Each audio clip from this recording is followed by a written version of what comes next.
Dios les bendiga, mis hermanos, en esta mañana preciosa. La paz, la gracia y la bendición de Dios esté sobre cada una de sus vidas en esta mañana, que el Señor nos regala para alabar y bendecir su nombre. Una mañana llena de contrastes, una mañana llena de matices. Estamos felicitando a Karen por su cumpleaños. Estamos contentos porque el Señor nos ha permitido estar un día más de vida acá en esta tierra, ¿sí? Pero también hay personas que hoy están pasando por momentos difíciles, momentos duros para todos ellos, aquellos que han perdido un ser querido. Pues nuestra voz de condolencia, nuestra voz de fuerza, esperanza, deseando que el Señor los arrope, que el Señor les dé ese consuelo y esa fortaleza que necesitan en estos momentos. Aleluya. Hay un dicho que dice que la palabra es plata, pero el silencio es oro. Aleluya. San Ignacio de Antioquía expresaba: quien ha comprendido las palabras del Señor comprende su silencio, porque al Señor se le conoce en su silencio. ¿Y sabe qué? De unos días para acá hay una pregunta que está rondando en la mente y en el corazón de muchos de nosotros, en las conversaciones que se presentan por la situación que está viviendo el mundo, que está atravesando el mundo en estos momentos. Tiene que ver y se sale a relucir mucho más el papel que como cristianos, como creyentes, estamos desempeñando en esta tierra. Y hay preguntas que surgen en el corazón de las personas. Precisamente esta semana, conversando con un amigo, conversando con mi esposa y con otras personas, hay preguntas que empiezan a aflorar y empiezan a aparecer en el corazón de las personas a raíz de que pues ya ha pasado ya más de un año y las cosas pues no parecen mejorar, a pesar de que de pronto el optimismo que podamos tener en nuestros corazones, el optimismo terrenal, pues la realidad terrenal nos muestra una situación muy diferente. Y entonces empiezan a agolparse sobre nosotros ciertas preguntas, ciertos cuestionamientos, como ¿dónde está Dios en estos momentos? ¿Por qué Dios está callado? ¿Por qué no responde la oración del pueblo? ¿Será que nos olvidó? ¿Será que nos ha desechado? ¿Será que el Señor se olvidó por completo de su creación? ¿Cómo podemos creer en estos momentos en un Dios que permite que una pandemia, una situación por la que estamos como la que estamos viviendo, afecte aún a aquellos que reconocemos por la palabra que son hijos de Dios? ¿Cómo Dios puede permitir? ¿Cómo poder seguir creyendo en un Dios que permite este tipo de situación en la tierra? ¿Cómo mantener la fe y cómo seguir creyendo aún después del COVID-19? Aleluya. Estas preguntas, más que importantes, son necesarias que nos las hagamos. Y le voy a explicar por qué. Porque estas preguntas, cuando usted se hace estas preguntas, cuando usted como hombre, como mujer, como creyente, como hijo de Dios se hace estas preguntas, lejos de pensar que nos estamos convirtiendo en hombres y mujeres de poca fe, lo que hace es que nos confronta con una realidad, pero también nos permite a nosotros visualizar y entender que lo importante no es la pregunta, esas preguntas son necesarias. Lo importante es saber cómo vamos a responder a esas preguntas y cuál va a ser la actitud nuestra frente a estos retos y frente a esta situación. La forma en que respondamos y la actitud que asumamos es lo que va a determinar el éxito de nosotros como cristianos, como creyentes, porque hoy más que nunca, de pronto para una persona que no es creyente, para un ateo, el hecho de que usted haga esta pregunta simplemente a él le corrobora la hipótesis o la teoría de que Dios no existe. Para ellos es mucho más simple y más fácil, pero para nosotros como creyentes, para las personas que nos rodean, que también son creyentes, que son hijos de Dios, también estos momentos son momentos difíciles, y en donde esa forma en la que nosotros respondamos, la actitud que asumamos frente a esta situación, es lo que va a determinar el éxito del propósito de Dios, el propósito de Dios que quiere hacer en cada una de nuestras vidas. Aleluya. La forma como respondamos y la actitud que asumamos. Dios, cuando habla, no grita. Si hay algo que debemos tener claro, es que Dios, cuando habla, no grita. Él simplemente habla para proponernos, pero no para imponernos. Qué interesante, ¿cierto? Dios no te impone nada, Dios te propone. Cuando el Señor allá en Deuteronomio usted lee y Él dice, mira que he puesto delante de ti la vida, la muerte, el bien y el mal. Y simplemente Él nos aconseja y nos dice, es como si fuera ese asesor. ¿Por qué? Porque sencillamente usted y yo estamos dotados de algo que usted ya conoce, que se llama libre albedrío.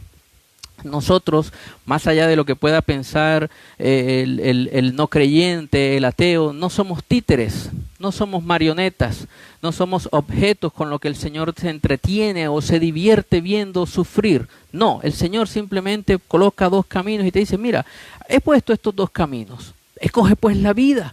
Escoge el bien, escoge este camino, el camino angosto que muchas veces parece que fuera, que no es el indicado, pero este es el que yo te aconsejo. Si tú quieres escoger el otro, pues sencillamente tú estás ejerciendo aquello que el Señor de lo que el Señor te ha dotado, que se llama libertad de decisión, libre albedrío. Aleluya. Él siempre te dice, escoge. Pero aún así, en ocasiones sentimos y experimentamos periodos de silencio. Sentimos quizás que el cielo es de bronce, y en estos días hemos visto cómo durante todo este tiempo de pandemia, lleva más de un año por lo menos en Sudamérica y en lo que es este continente americano, pero hay lugares del mundo en donde ya se acercan a los 2 años de estar con esta situación, lo que yo llamo esta noche oscura de la pandemia. Y más lejos de ver una solución, usted empieza a ver las noticias y usted queda abrumado, usted queda estresado y queda anonadado por tanta noticia desalentadora. Usted prende el noticiero y lo primero que va a decir el noticiero es que la India superó cualquier récord de muertes en un día, que están colapsados, que hay los cadáveres son incinerados en las calles a causa de que no hay cupos en los hornos crematorios, y es un caos total, caos que han vivido diversos países, y las noticias no son muy alentadoras. Y entonces usted dice, Señor, ¿dónde estás? ¿Por qué siento que las oraciones no son respondidas? ¿Por qué mi ser querido murió? ¿Por qué mi padre? ¿Por qué mi hijo? ¿Por qué esa persona que quería, que amaba, a pesar de las cadenas de oración, a pesar de que hubo intercesión, a pesar de que hubo ese clamor, por qué se fue? ¿Por qué falleció y por qué pasó esto? Sin embargo, yo quiero que hoy usted entienda este mensaje. Lo que quiere recordarle y recalcarle a usted es que Dios no lo ha olvidado. Dios está con usted. Aleluya. Dios no te ha olvidado. Dios está junto a ti. Aunque estés sintiendo periodos de silencio, aunque tú creas que el Señor no está obrando, el Señor está obrando. Dice una canción muy hermosa de Dani Berríos, cuando Él queda en silencio es porque está trabajando. Aleluya. Y esos periodos de silencio tienen un propósito en nuestra vida. En el libro del profeta Habacuc, si usted lee allá en Habacuc 1:2, este profeta empieza el libro diciéndole al Señor, ¿hasta cuándo, oh Señor, clamaré y no oirás? ¿Hasta cuándo?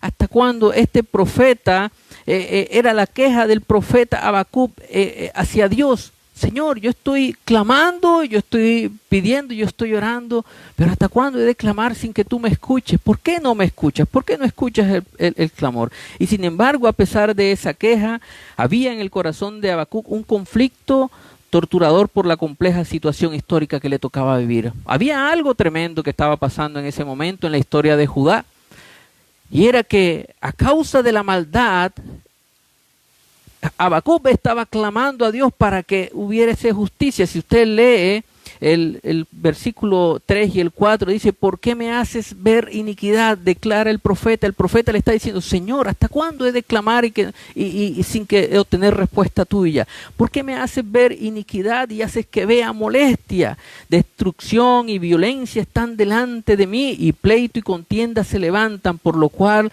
la ley es debilitada y el juicio no sale según la verdad. Por cuanto el impío asedia al justo, por eso sale torcida la justicia. ¿Se le parece algo? ¿Parece algo? ¿Le recuerda alguna situación especial? Hoy no solamente hablamos de pandemia, también hablamos de una corrupción campante a nivel de todos los estamentos gubernamentales y estatales en todos los países a nivel mundial. Clamamos porque haya justicia, porque vemos cómo aquellos que tienen el poder económico sencillamente se ponen de ruana a la justicia. Como dicen unos, la justicia es para los de ruana, y los que tienen poder se ponen de ruana a la justicia. Y vemos cada día cómo este tipo de injusticias y este cuadro que menciona el profeta Habacuc aquí se parece mucho a lo que estamos hoy viviendo. Aleluya. Pero sin embargo, él reconoce, por un lado, que Dios es justo y que es todopoderoso y que con sabiduría y soberanía controla el curso de la historia. Pero por otro lado ve cómo este pueblo, el pueblo de Judá, rebelde e inicuo, es castigado por otro pueblo. El Señor le empieza a responder a Habacuc.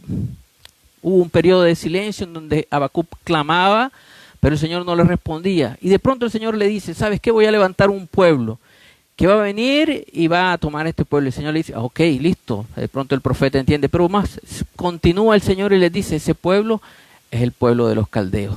¿Cómo? O sea, ¿cómo, Señor? No entiendo cómo vas a permitir que, listo, sí, mi pueblo ha pecado, el pueblo de Judá ha pecado, pero ¿cómo un pueblo como los caldeos, que encarna lo más terrible, lo peor que puede haber de injusticia, crueldad y maldad, vas a ponerlo como elemento castigador sobre este pueblo? ¿Cómo entender que ese agente disciplinario escogido por Dios para castigar a Judá fuera una nación infinitamente injusta, idólatra, brutal y más pecadora que el pueblo escogido? ¿Sabe qué? Al igual que Habacuc, esa situación no nos cuadraba de mucho. Muchas veces vemos la situación por la que estamos atravesando, por la que está pasando el mundo, y hay cosas que no cuadran en nuestra mente finita. Hay cosas que no cuadran. ¿Por qué se murió mi padre? ¿Por qué se murió mi padre? ¿Por qué fue mi esposa? ¿Por qué me abandonó mi esposo? ¿Por qué mi hijo es así? ¿Por qué estoy pasando esta situación? ¿Por qué perdí mi empleo?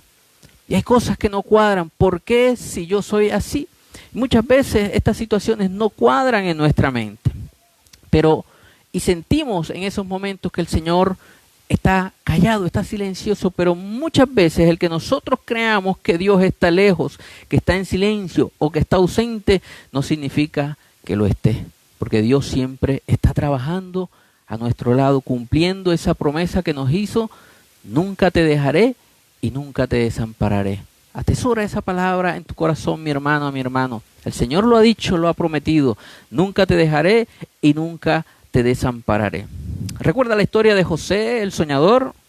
Yo creo que usted la ha escuchado, no tengo por qué mencionarle mayor cosa, pero este hombre, José, el soñador, amado por su padre, tan amado por su padre que le regalaba cosas que no le daba a los otros hijos, y esto despertó la envidia de sus hermanos.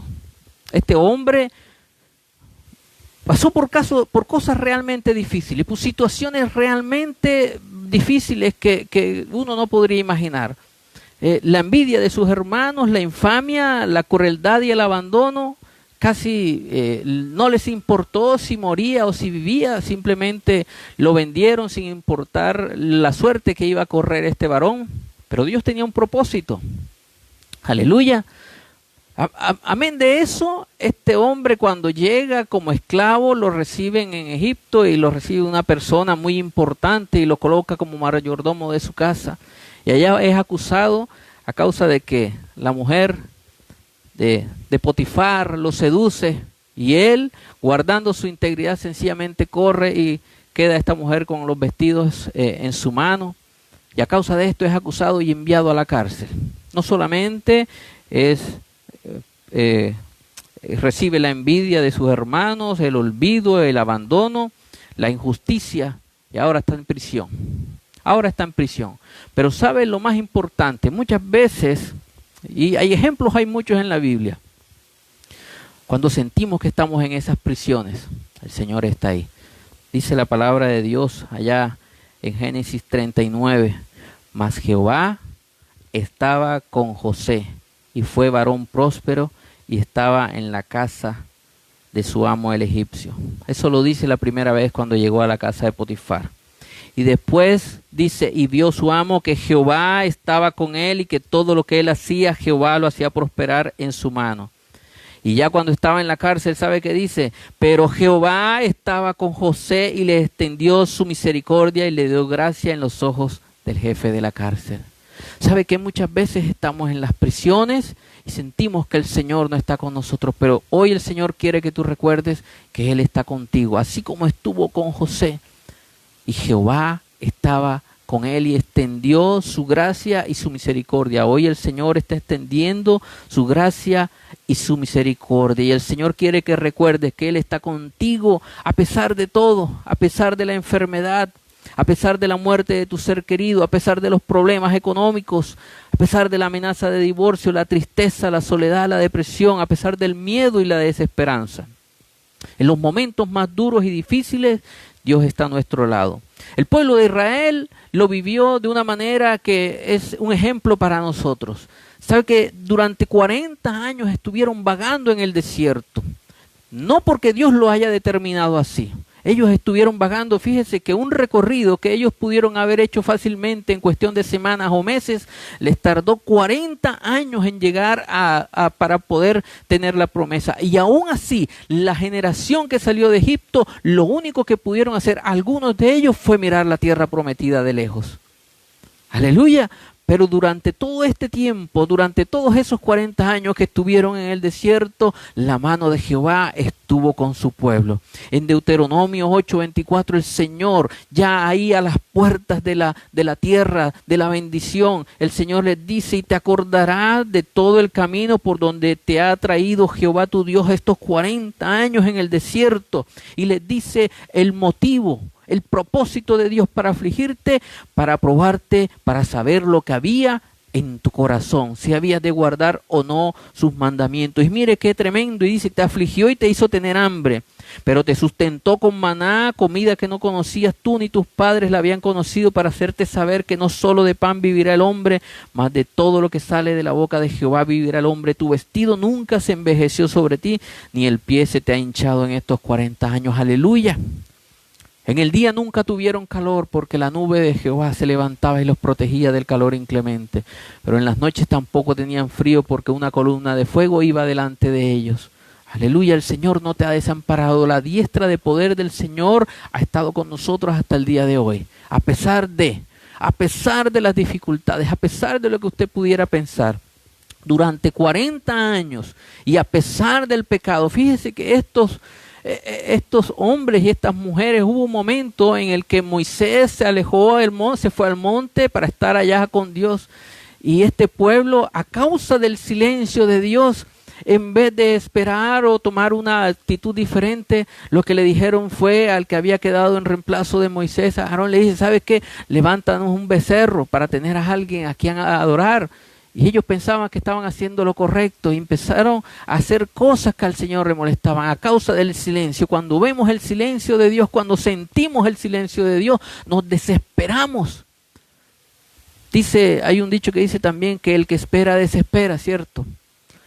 Muchas veces la espera ocasiona en nosotros desesperación. Muchas veces la falta de respuesta hace que tomemos decisiones equivocadas. Pero créame que en el silencio de Dios Hay trabajo, Él está trabajando. Él está afirmando nuestra fe. Él está probando nuestro corazón. Pero no porque Él no sepa lo que hay en nuestro corazón, sino para que nosotros podamos descubrir qué es lo que hay en nuestro corazón. El Señor es omnipotente, es omnisciente, lo sabe y lo conoce todo. Dice la palabra de Dios que Él es su palabra es como espada de dos filos que penetra hasta lo más profundo y que Él es el que escudriña los corazones. Aleluya. ¿Quién más sino Dios el que escudriña nuestros corazones? Él sabe lo que hay en tu corazón en este momento. Él sabe si tú estás viendo esta palabra y la estás recibiendo con agrado. Él sabe qué fue lo que hiciste, qué es lo que vas a hacer. Él lo sabe todo. Pero muchas veces nosotros somos ignorantes de lo que hay en nuestro corazón. Y por eso el salmista decía, examíname, oh Dios, y ve si hay en mi corazón caminos de perversidad. Examíname, y eso es lo que nosotros tenemos que decirle al Señor todo el tiempo. Señor, examina mi corazón, porque muchas veces creemos que estamos haciendo lo bueno. Saulo de Tarso es un ejemplo claro. Él creía que estaba alabando y adorando al Señor cuando perseguía a los cristianos, hasta que tuvo un encuentro con Dios, un encuentro sobrenatural. Su visión física fue quitada para que diera lugar y diera paso a esa visión espiritual que él necesitaba para entender que al que perseguía no era el cristiano de a pie, no era a la cristiana, no era el hombre, a la mujer al que él golpeaba y hacía que ejecutaran. Él estaba persiguiendo a Cristo. Por eso le dice, Saulo, Saulo, ¿por qué me persigues? Ya él había muerto y sin embargo él le dice, ¿por qué me persigues? Porque él vivía en los corazones, él había resucitado y ahora vivía en el corazón de todos esos hombres y mujeres a los que Saulo seguía persiguiendo. Aleluya. Las lecciones más maravillosas de nuestra vida las aprendemos en el silencio de Dios. En Mateo 15, del 21 al 28, te encuentra una historia que también es muy parecida a otra que encontramos en Marcos 10:46. ¿Te acuerdas del relato de la mujer cananea? Dice la palabra de Dios, saliendo Jesús de allí, se fue a la región de Tiro y de Sidón, y aquí una mujer cananea que había salido de aquella región clamaba diciéndole, Señor, hijo de David, ten misericordia de mí, mi hija es gravemente atormentada por un demonio. ¿Qué esperaría usted? ¿O qué espera usted cuando usted va a una consulta médica? Para usted o para su hija. Haga de cuenta que usted va al especialista y usted se sienta ahí en la silla y de pronto le dice, ¿sabe qué, doctor? Yo me siento mal, tengo este problema, tengo esto, necesito que me ayude. ¿Qué es lo mínimo que usted espera de un especialista? ¿Qué sería? Que responda. Pero ¿sabe qué pasó en ese momento cuando esta mujer llegó clamando y le dice, Señor, hijo de David, ten misericordia de mí, hay un demonio que atormenta a mi hija, yo sé que tú eres el único que puedes libertarla? Dice el verso 23, pero Jesús no le respondió palabra. Aleluya. Jesús quedó en silencio. Los silencios de Dios. Entonces, acercándose sus discípulos, le rogaron diciendo, despídela, pues da voces tras nosotros.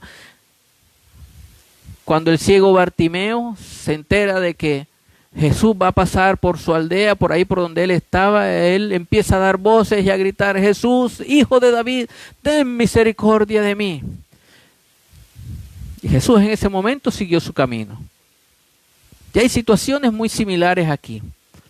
Empezó la gente a decirle, oye, cállate que estás atormentando al maestro, vete de aquí. Hay un silencio. Esas mismas palabras las pronunció Bartimeo el ciego. Aleluya. En ambos casos hay un reconocimiento de la deidad de Dios, un clamor incesante, una oposición, hay un silencio, pero también hay una respuesta y una recompensa. En el silencio de Dios, Él está esperando primero que clamemos, oremos y levantemos la voz. Como hay un dicho que dice, el que no llora, usted lo termina ya en su casa, ¿cierto? Si no clamamos, no vamos a tener respuesta. Aunque sintamos que el Señor no pronuncia palabra, que el Señor se ha quedado en silencio, no vamos a tener respuesta. Clamar y orar. El Salmo 34 del 4 al 6, dice: con mi voz clamé a Jehová, y él me respondió desde su monte santo. Yo me acosté y dormí y desperté porque Jehová me sustentaba. Y eso es lo primero que el Señor quiere. La palabra de Dios nos insta a orar en todo tiempo. Allá cuando estamos, todos los que se conocen en la palabra, donde está la armadura de Dios, ceñiéndonos todos con la armadura de Dios, lo que finaliza con algo importante: orando en todo tiempo. Hay otra palabra que dice: orad sin cesar, no sin César, sino sin cesar, sin descansar, sin desmayar, en todo tiempo. Cuando el Señor les coloca el ejemplo y la parábola de la viuda y el juez injusto, les dice: esta mujer venía de continuo ante el juez injusto y le decía: Señor, hazme justicia de mi adversario, le decía este juez injusto. Y este juez injusto decía: porque esta mujer me está ya exasperando, me está desesperando, vamos a concederle lo que está pidiendo. Y le dice el Señor a sus discípulos: ¿acaso no hará aún más nuestro Señor por cada uno de sus hijos que claman a Él de día y de noche? No se tardará, sino que va a responder. Lo interesante de ese ejemplo que el Señor le pone a los discípulos es lo que viene después, porque le dice: pero cuando venga el Hijo del Hombre hallará fe en la tierra. Quiere decir que ese es un elemento indispensable en nuestra vida para poder clamar, la fe que acompaña la oración. Aleluya. El Señor quiere que clamemos, pero también Él desea que no nos detengamos ante la adversidad. Quizás estamos viendo que hay personas que nos dicen: ¿para qué sigues clamándole a Dios si Dios no está escuchando? ¿Cuál es ese Dios que tú tienes? Aléjate. A esta mujer los discípulos le dijeron al Señor: ¿sabes qué? Despídela. Mira que nos está dando voces detrás de nosotros y además es una mujer que no es de tu pueblo. De hecho, el Señor le coloca otra prueba para ver la fe de esta mujer y le dice: yo no puedo darle el pan a los que no son de mi pueblo, no, yo no puedo hacer por ti sin antes hacer por mi pueblo. Y esta mujer le responde de una manera que deja asombrado al maestro y le dice: Señor, aún los perrillos comen de las migajas de su amo, que caen de la mesa de su amo. Y le dice el Señor: grande es tu fe, mujer, ve y que se haga conforme a lo que tú estás deseando en tu corazón. Aleluya. No te detengas ante la adversidad, no te detengas ante lo que estés viendo, ante las noticias, ante todo lo que te está abrumando, ante la situación que estén viendo tus ojos. No te detengan. Las pruebas y el desierto tienen un propósito divino de fortalecer nuestra fe. Ese es el propósito fundamental. Acuérdese lo que le decía el Señor allá en Deuteronomio a su pueblo: te traje aquí durante estos 40 años y permití que todo esto te sucediera para ver lo que había en tu corazón, para probar tu fe. Aleluya. Isaías 40:28 dice: ¿no has sabido, no has oído que el Dios eterno es Jehová, el cual creó los confines de la tierra? No desfallece, el Señor no se fatiga con cansancio, y el entendimiento de Dios no hay quien lo alcance. Él da esfuerzo al cansado, multiplica las fuerzas al que no tiene ninguno. Los muchachos se fatigan y cansan, los jóvenes flaquean y caen, pero los que esperan a Jehová tendrán nuevas fuerzas, levantarán alas como las águilas, correrán y no se cansarán, caminarán y no se fatigarán. Aleluya. Recibe esta palabra, mi hermano. En este tiempo en donde nos sentimos fatigados, agobiados, hay temor en nuestros corazones de salir a las calles. Hay angustia, desesperación. Por mucho que usted diga que usted es un barranquillero alegre y dicharachero y gozoso, hay temor en nuestros corazones. Allí en el lugar en donde el Señor me ha colocado para laborar secularmente, escucho todos los días y se siente en el corazón de las personas ese temor, esa angustia, ese desespero, y dice: es que quisiera que los tiempos vuelvan a ser como antes. Detesto este tapabocas que no me deja ver el rostro de las demás personas. Detesto salir, estamos hartos hasta la saciedad de no poder salir con tranquilidad. El miedo está tomando lugar cada vez más en los corazones. Pero estos desiertos y estas pruebas tienen el propósito divino de fortalecer nuestra fe. Aleluya. Y Dios no quiere dejar a Habacuc en la tortura de su incomprensión y rompe su silencio con lecciones profundamente saludables. Aleluya. Primero, el sufrimiento de Jehová tiene un carácter justamente retributivo y los caldeos, ejecutores del juicio divino, a pesar de ser más dignos de castigo que Judá, iban a ser utilizados como un instrumento purificador. Aleluya. Segundo, el Señor hace saber al profeta que este estado de las cosas que a él le turbaban no van a durar para siempre. Y el Señor también quiere que nosotros entendamos eso. En Habacuc 2:3 dice, aunque la visión tardará aún por un tiempo, mas se apresura hacia el fin y no mentirá. Aunque tardare, espéralo, porque sin duda vendrá y no tardará. Aleluya. Además, el Señor invita a Habacuc a que lo que debe hacer no es especular inútilmente, sino confiar y mantenerse fiel, pase lo que pase, dejando todo en manos de Dios. El Señor le recuerda algo que el apóstol Pablo también lo recuerda en el Nuevo Testamento. Dice en Habacuc 2:4, el justo por la fe vivirá. Aleluya. Y a raíz de esta respuesta del Señor, algo similar a lo que le pasó a Job. Fíjese que Job, cuando entra en ese periodo, estaba en lo más alto y en lo más sublime, podríamos decir, de su carrera terrenal. Tenía todo lo que un hombre pudiera desear en ese momento: fama, poder, entendimiento. Porque Job no solamente era conocido por sus riquezas, por esa familia hermosa que tenía, sino también porque era un sabio consejero. Venían a él a pedir consejo, a pedir asesoría. Y tenía todo lo que un hombre pudiera desear en ese momento. Pero en el momento en que le fue quitado todo, en el momento en que el Señor levanta ese cerco de protección sobre Job y permite al enemigo que toque cada una de las áreas de su vida que no era, pero que no le afectara a él en su vida, en su integridad, en ese momento empieza y arranca un periodo de silencio de parte de Dios, que solamente es roto casi 30 y pico de capítulos después, cuando el Señor, a causa de las preguntas inquietantes de Job, le dice: ok, tú me preguntaste, ahora yo te voy a responder. Cíñete como un varón valiente, yo te voy a preguntar y tú me vas a responder. Y entonces, al igual que Job, el profeta Habacuc, absorto y embelesado por las respuestas que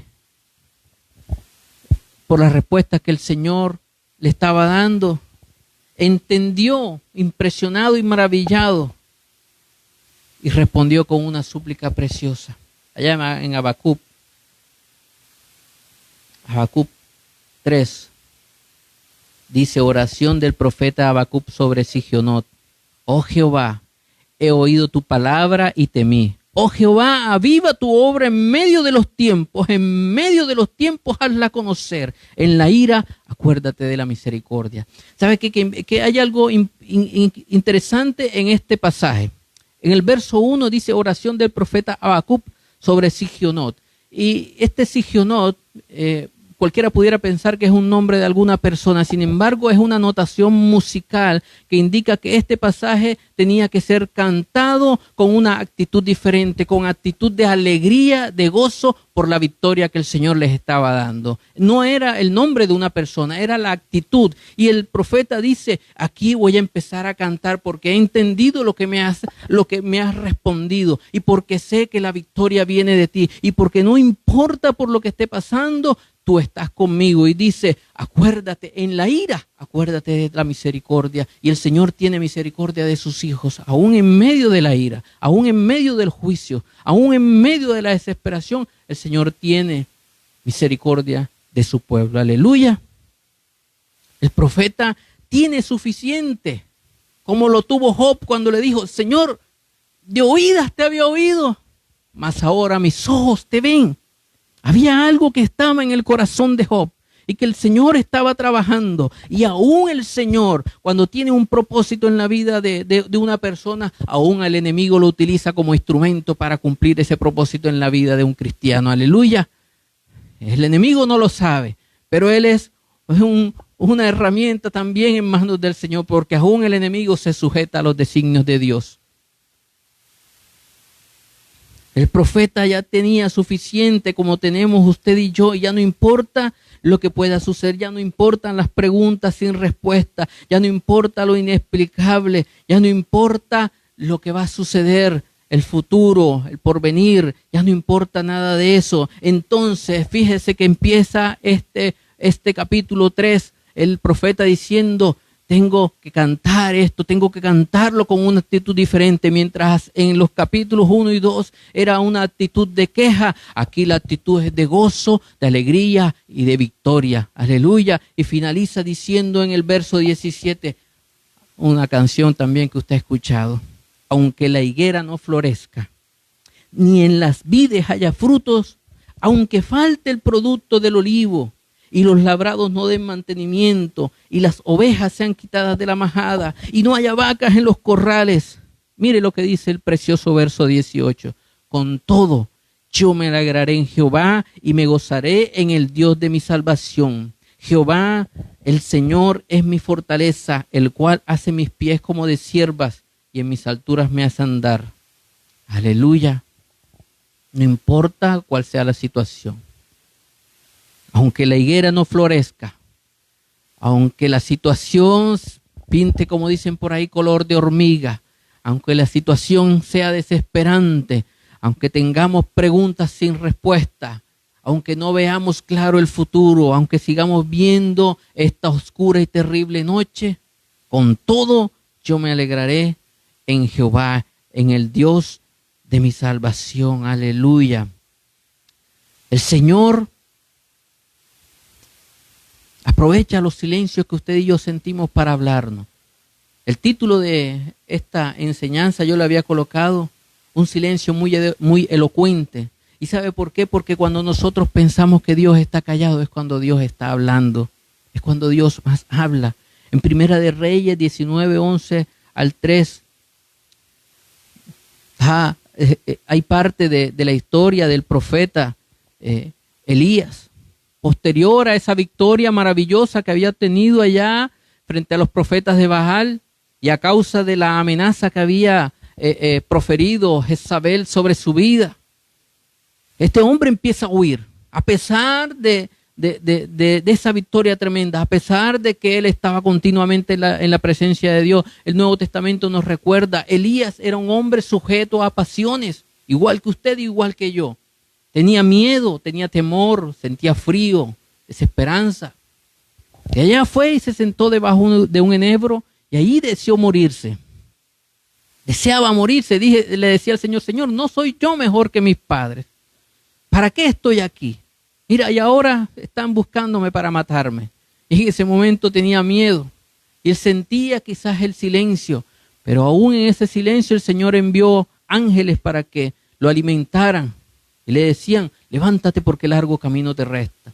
Pero en el verso 11 del capítulo 19 el Señor le dice: sal fuera y ponte en el monte delante de Jehová. Y he aquí que Jehová pasaba. ¿Y sabe qué pasó? Y vino un grande y poderoso viento que rompía los montes y despedazaba las rocas. Pero dice la palabra de Dios que Dios no estaba ahí en ese viento recio. Pero aún más, después de este viento vino un terremoto. Tembló la tierra. Sacudió los cimientos de ahí donde él se encontraba, donde se encontraba el profeta Elías. Pero Dios tampoco estaba en el terremoto. Y después del terremoto vino un fuego, pero tampoco estaba Dios en el fuego. ¿Sabe qué? Muchas veces tratamos de encontrar las respuestas de Dios en el viento, en el fuego, en el terremoto, en aquello que nuestros ojos físicos pueden percibir. Muchas veces queremos encontrar las respuestas de Dios y creemos que Dios nos va a responder con gritos, de una manera que usted pueda quedar maravillado o asombrado. Pero ¿sabe qué dice la palabra de Dios? Después del viento recio, después del terremoto y después del fuego, vino un silbo apacible. Aleluya, un silbo. Dice: y tras el terremoto un fuego, pero Jehová no estaba en el fuego, y tras el fuego un silbo apacible, y delicado. Y cuando lo oyó Elías, cubrió su rostro con su manto y salió y se puso a la puerta de la cueva. Y aquí vino una voz a él diciéndole: ¿qué haces aquí, Elías? ¿Qué haces aquí, Elías? El texto hebreo dice literalmente que Elías oyó el ruido o la voz de un silencio suave. El silencio de Dios no está vacío, sino lleno de su presencia. Aleluya. El silencio de Dios no está vacío, sino lleno de su presencia. Voy a invitar a mi hija para que me esté acompañando. Y no sé si mi esposa me puede acompañar con el micrófono este. Algo está cayendo aquí. ¿Sabe que el Señor está tocando corazones?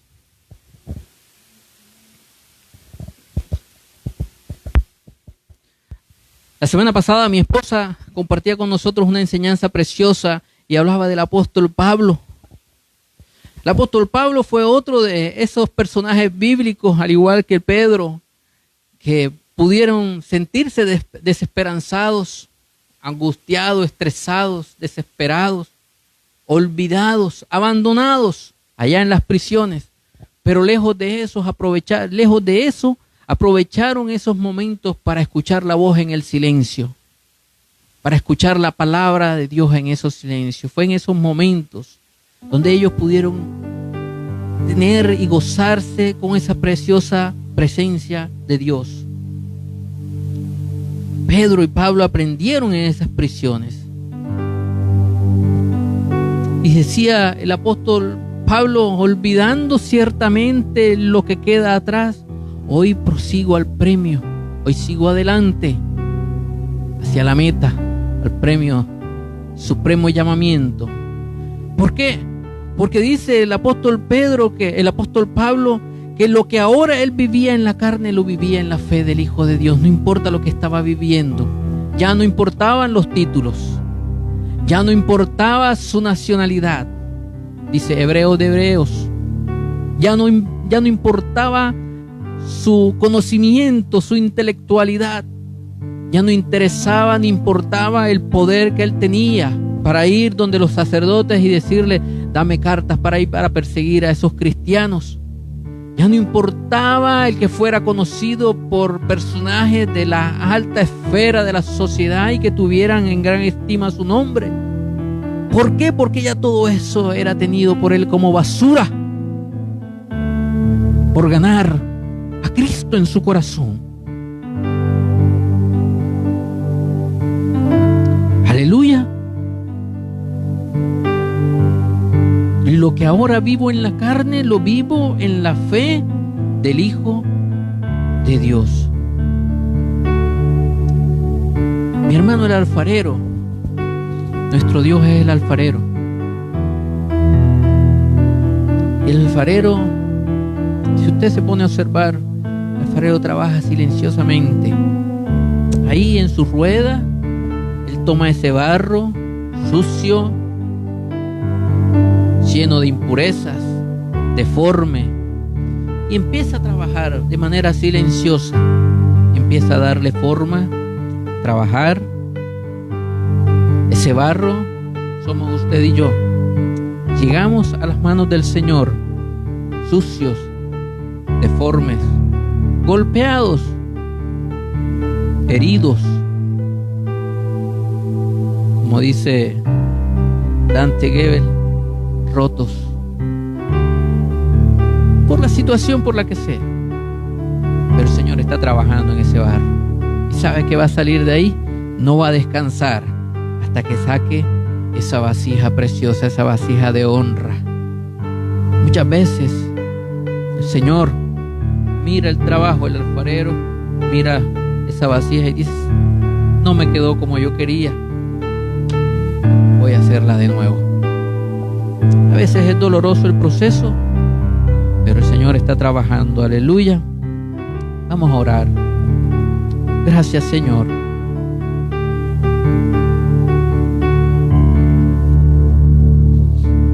Mientras estamos orando, cántele esta canción al Señor. Oh sí, Señor, algo está cayendo aquí.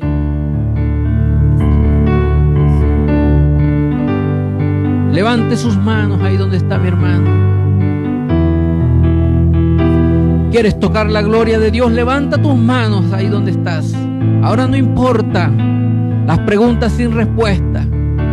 Ahora no importa nada de lo que haya pasado. Ahora lo único que interesa es que Dios está aquí en este lugar. Dios está en tu casa. Dios está visitando tu hogar. Dios está visitando tu corazón. Dios está visitando tu familia. Oh Espíritu Santo de Dios, muévete con poder en la vida de cada uno de mis hermanos. Toca los corazones, Señor. Aquellos corazones que están afligidos, que están quebrantados, Señor. Hoy te pido, por amor de tu nombre, que tus misericordias sean vistas, Señor. En medio de la ira, la desolación y la tristeza, tu misericordia nos alcanza, tu poder nos sostiene y nos levanta. Levanta, Señor.